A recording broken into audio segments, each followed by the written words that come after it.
Hello दोस्तों, स्वागत है आप सबों का आपके अपने अलाइन जीके जीएस में। मैं हूं अमृत मिश्रा और आज के वीडियो में मैं आप लोगों से चर्चा करने वाला हूं अभी जो हाल फिलहाल में वैकेंसी आई है बेल्ट्रॉन से रिलेटेड।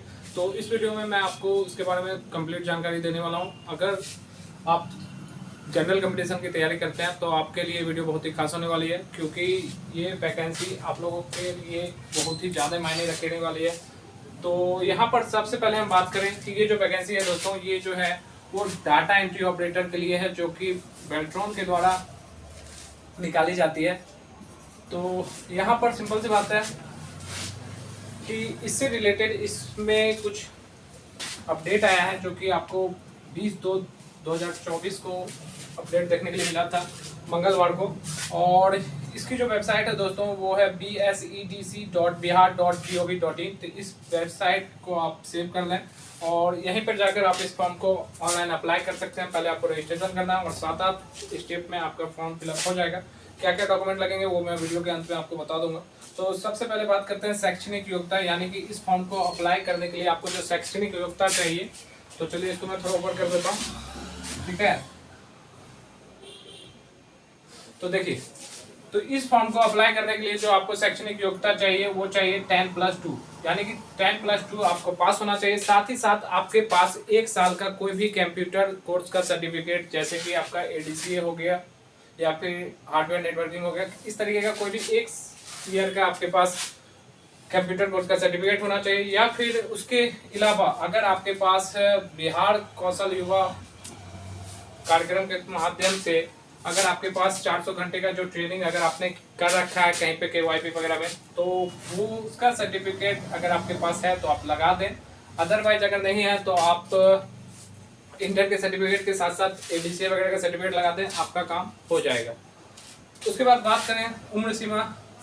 उम्र सीमा जो है दोस्तों, इस आवेदन करने की जो अंतिम तिथि दी गई है उसमें सिंपल बात है, जो एज आपका मिनिमम एज रखा गया है वो 18 वर्ष और अधिकतम 59 वर्ष, जो कि बहुत ही ज़्यादा है। तो आप का एज यदि 18 साल पूर्ण चुका है तो आप इस फॉर्म के लिए एलिजिबल है। उसके बाद बात करें तीसरे नंबर पे, तो तीसरा नंबर है दोस्तों हमारा कि इसमें सबों के लिए अलग अलग फी है। तो सबसे पहले मैं बता देता हूँ कि केवल बिहार राज्य के जो बिहार राज्य के हैं, अगर कोई अदर स्टेट के SC ST होंगे तो उनके लिए ये रूल नहीं होगा, उनको फिर जनरल की तरह ही ट्रीट किया जाएगा। तो केवल बिहार राज्य के अनुसूचित जाति SC या अनुसूचित जनजाति SC ST के लिए जो सिंपल सी बात है फी रहेगा इसका आवेदन करने का, वो रहेगा 250 रुपये। इसके अलावा बात करें बिहार राज्य के स्थायी निवासी सभी आरक्षित अनारक्षित वर्ग जो कि महिला उम्मीदवारों के लिए है, उनके लिए 250 रुपये है। तो कोई भी महिला हो, चाहे आरक्षित में हो या फिर आप जनरल कैटेगरी के हो, आपके लिए जो फी रहेगा वो 250 रुपये रहेगा। बात करें विकलांग के लिए, तो विकलांग के लिए अगर आपके पास 40% है अधिक की दिव्यांगता सर्टिफिकेट मौजूद है तो आपके लिए जो फी रहेगा वो 250 रुपये रहेगा। और इसके अलावा जनरल कोटी जो होंगे उनके लिए सभी उम्मीदवारों के लिए जो फी रहेगा वो ऑनलाइन फी 1000 रुपये रहेगा। तो अगर आप इस फॉर्म को खुद से अप्लाई करते हैं तब तो आपको इसी के लगभग में रुपया कटेगा, और अगर आप इसे किसी साइबर कैफे या कहीं जाके करवाएंगे तो वो आपसे 100-150 रुपये एक्स्ट्रा चार्ज कर सकता है। इसके अलावा बात करें ऑनलाइन आवेदन भरने से संबंधित तिथि एवं निर्देश, तो ऑनलाइन भरने का जो इसका रजिस्ट्रेशन है जो कि स्टार्ट हुआ है, सिंपल सी बात है, जो नोटिस दिया गया वो 20 फरवरी को ही आया है और ये जो है स्टार्ट हो चुका है रजिस्ट्रेशन 20 तारीख से, और ये 15 मार्च तक रहेगा, जो कि इसकी अभी तक की जो दी गई तिथि है। तो 15 मार्च 2024 तक अगर आप चाहें तो इस फॉर्म को अप्लाई कर सकते हैं। और इसके बाद चलिए मैं ऊपर करता हूँ फिर बताता हूँ। इस परीक्षा के सिलेबस पे जो चर्चा किया गया है वो NIS के द्वारा जो डाटा एंट्री ऑपरेटर के लिए जो सिलेबस होता है कोड संख्या 336 के समान होगा। अगर आपको सिलेबस चाहिए तो आपको सिंपली स्क्रीन पे मेरा नंबर आ रहा है, उस पर आप मैसेज दें व्हाट्सएप पे, तो मैं आपको सिलेबस भेज दूंगा। और आप चाहें तो या फिर खुद से भी डाउनलोड कर सकते हैं, इस ऑफिशियल साइट पे आपको ये सिलेबस मिल जाएगी जो कि बेल्ट्रॉन की साइट है। इसके बाद बात करें कंप्यूटर आधारित ये परीक्षा होने वाली है, जो कि ऑब्जेक्टिव होगा, पूरा मल्टीपल चॉइस क्वेश्चन होंगे। इसमें 1 घंटे के लिए आपका पेपर होगा और इसमें आपको 60 MCQ प्रश्न पूछे जाएंगे, यानी 60 ऑब्जेक्टिव क्वेश्चन होंगे, ठीक है। और इसमें आपको मुश्किल से बस 50% अंक लाना है, यानी कि 60 में आपको बस 30 अंक लाना है और आप इस एग्जाम में पास कर जाइएगा। लेकिन आप कोशिश कीजिएगा जितना ज़्यादा अंक लाइएगा उतना बेहतर आपको सपोर्ट मिलेगा। इसमें आगे बात करें, एमसीक्यू परीक्षा में नेगेटिव मार्किंग का प्रावधान नहीं होगा, यानी कोई भी नेगेटिव मार्क्स नहीं होंगे। बात करें एमसीक्यू परीक्षा के पश्चात उसी दिन आपको पहले तो कुछ, जब आप फॉर्म अप्लाई कीजिएगा तो आपको कुछ सेंटर चॉइस करने होंगे, चाहे मुजफ्फरपुर हो, दरभंगा हो, आप आसपास के जो भी आपके होंगे सेंटर उसे चॉइस कर लीजिएगा। और वहीं पर आपको जब ये एग्जाम होगा उसके कुछ देर बाद ही, थोड़ी देर टाइम के बाद आपको टाइपिंग लिया जाएगा। तो टाइपिंग जो है दोस्तों, टाइपिंग इसमें मोस्ट इंपॉर्टेंट है। इस एग्जाम के जस्ट बाद ही आपका टाइपिंग होने वाला है, और टाइपिंग जो है वो कंप्यूटर पर ली जाएगी। तो आप टाइपराइटर वगैरह पे टाइपिंग नहीं होने वाला है आपका, ये बात दिमाग से निकाल लीजिए कि टाइपराइटर पे टाइपिंग होगी। ये टाइपराइटर पे टाइपिंग ना होकर कंप्यूटर पे ही ली जाती है।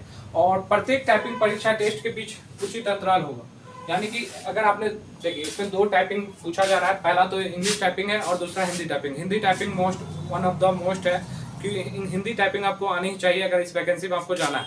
तो उस पर भी मैं चर्चा करूंगा कि किस फॉन्ट पे आपको करना है, वो यहाँ पे दिया हुआ भी है। तो आप देख सकते हैं हिंदी टाइपिंग अगर आपको करना है तो आपको मंगल फॉन्ट पे करना है, ना कि कुरुति देव पे। तो आप कुरुति देव पे करते हैं तो आपको मंगल फॉन्ट पे टाइपिंग करने का अभ्यास शुरू कर देना चाहिए। इसके लिए जो कीबोर्ड यूज करना है आपको रेमेंटल गेल कीबोर्ड यूज करना है। अगर आपको नहीं आता है तो मैं अपने चैनल की नेक्स्ट वीडियो में बता दूंगा कि आपको किस तरीके से सेटअप करना है अपने पीसी में। इसके अलावा इंग्लिश टाइपिंग तो आपको आना ही चाहिए। इंग्लिश टाइपिंग में जो आपका सिलेक्शन के लिए जो वर्ड चाहिए वो 30 वर्ड पर मिनट चाहिए, और हिंदी में कम से कम जो मार्क्स चाहिए आपको वो 25 वर्ड पर मिनट। अगर आपकी टाइपिंग स्पीड है तो आप इस टेस्ट में पास कर सकते हैं। निर्धारित दक्षता स्तर पर महिलाओं, अनुसूचित जाति यानी SC ST और फीमेल कैंडिडेट को सिंपल सी बात है 10% का रिजर्वेशन मिलेगा। और इसके अलावा जो विकलांग होंगे उन्हें 15% का अलग से मिलेगा लाभ। तो ये फायदा वाला बात है महिलाओं और स्पेशली SC ST कैंडिडेट के लिए। और इसके अलावा बात करें परीक्षा उपरांत अभ्यर्थियों के लिए कटअप अंक निर्धारित कर पैनल संधारित किया जाएगा। तो जो भी कटअप होगा वो आपको बता दिया जाएगा। बस इसमें ये ध्यान रखना है कि SC ST और महिलाओं के लिए विशेष कुछ छूट दिया गया है। इसके अलावा थोड़ा सा ऊपर करते हैं सर, ध्यान दीजिए कि हिंदी टाइपिंग के लिए कुछ और भी लिखा हुआ है। हिंदी टाइपिंग परीक्षा के प्राप्तांक के अनुक्रम में मेधा सूची आधारित पैनल बनाई जाएगी। यानी कि आप जो सोच रहे होंगे कि सिर्फ हम इंग्लिश टाइपिंग में दे देते हैं और हिंदी टाइपिंग नहीं देंगे, तो फिर आप भूल जाइए कि आपका रिजल्ट भी होगा। आपको सिंपली जो फोकस रखना है, या तो आप दोनों टाइपिंग दीजिए या फिर हिंदी टाइपिंग तो मोस्ट है ही, तो आपको हिंदी या इंग्लिश दोनों टाइपिंग के लिए अप्लाई करना है। और इसके अलावा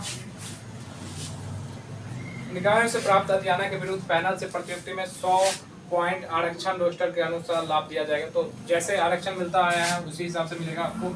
और ऑनलाइन आवेदन फॉर्म के अनुसार आवेदकों का निर्देशानुसार फॉर्म भरे जाएंगे। कागजात प्रमाण पत्र अपलोड करना होगा। तो कौन कौन सा कागजात अपलोड करना है वो मैं अभी आपको बता दूंगा। और इसमें पहले ही बता दिया कि फॉर्म भरने टाइम में पूरी सावधानी बरतिए। अगर आप गलत कागज लगाते हैं तो आपका फॉर्म रिजेक्ट कर दिया जाएगा, ठीक है। या फिर आप अपना कोई भी डॉक्यूमेंट बताते हैं और अपलोड नहीं करते हैं तो सिंपल सी बात है तो भी आपका फॉर्म अस्वीकार कर दिया जाएगा। समय समय पर इस संबंध पे जो भी जानकारी होगी, ये जो इसका ऑफिशियल साइट है psetc.bihar.gov.in, इस पर दे दी जाएगी। एडमिट कार्ड डाउनलोड करने पर परीक्षा की तिथि, समय एवं केंद्र अंकित होगा। तो एडमिट कार्ड जब आएगा वो तब की बात है। कोई भी अगर आपको शिकायत करना हो तो आप इस नंबर पे कंप्लेन कर सकते हैं। तो अब मैं बात करता हूँ कि इसके लिए कौन कौन से डॉक्यूमेंट चाहिए। तो इसके लिए जो डॉक्यूमेंट चाहिए उस पर चर्चा कर देते हैं कि कौन कौन सा डॉक्यूमेंट चाहिए। तो इसके लिए डॉक्यूमेंट जो चाहिए आपको, सबसे पहले तो अपना फोटो चाहिए और साइन चाहिए। तो फोटो और साइन तो आपका कंपलसरी होता ही है किसी भी फॉर्म में, ये तो आपको मालूम है। इसके अलावा आपको जो चाहिए मैट्रिक का मार्कशीट चाहिए, साथ ही मैट्रिक का आपको मूल प्रमाण पत्र भी चाहिए। इसी तरीके से आपको इंटर का मार्कशीट चाहिए, प्लस में इंटर का आपको मूल प्रमाण पत्र भी चाहिए। इसके अलावा जो आपका आवासीय है उसको अपने निवास प्रमाण पत्र भी कहते हैं, तो व्हीकल सर्टिफिकेट ये चाहिए। इसके अलावा आपकी जो जाति है, जाति रिलेटेड जो डॉक्यूमेंट है, कास्ट सर्टिफिकेट ये चाहिए। इसके अलावा अगर आप किसी खास कैटेगरी में हैं जैसे EWS तो उसका अलग से ही होगा, ठीक है, NCL वगैरह का। इसके अलावा एडिशनल डॉक्यूमेंट के लिए दिया जाता है जिसे आप चाहे तो अपलोड करें, जिसे चाहे तो नहीं करें। लेकिन इसके अलावा आपको कंप्यूटर में ADCA या फिर BSDM बिहार कौशल विकास मिशन तो अगर आपके पास 400 घंटे वाला सर्टिफिकेट है तो आप उसे अपलोड कर दीजिए। अगर वो नहीं है तो आप ADCA या कोई भी 1 ईयर का जो कोर्स अगर आपने कंप्यूटर में कर रखा है तो उसका सर्टिफिकेट आपको इसमें लगाना होगा। तो ये कुछ मेन डॉक्यूमेंट जो आपको चाहिए इस फॉर्म को अप्लाई करने के लिए। इसके अलावा एडिशनल डॉक्यूमेंट का भी वहाँ पे विकल्प रहता है, तो आप चाहें तो उसमें आधार कार्ड वगैरह अपलोड कर सकते हैं। ये आपकी इच्छा पे है, आप नहीं भी कीजिएगा तो कोई दिक्कत नहीं, क्योंकि इसमें कोई डेट मार्क करके नहीं लगा रहता है। तो आप नॉर्मली ये सारे जो सर्टिफिकेट मैंने बताए यही आपको अपलोड करना है। तो मैं उम्मीद करता हूँ कि आपको ये वीडियो पसंद आई होगी। मिलते हैं अपने नेक्स्ट वीडियो में, तो चलिए अलविदा। Thank you very much for watching this video.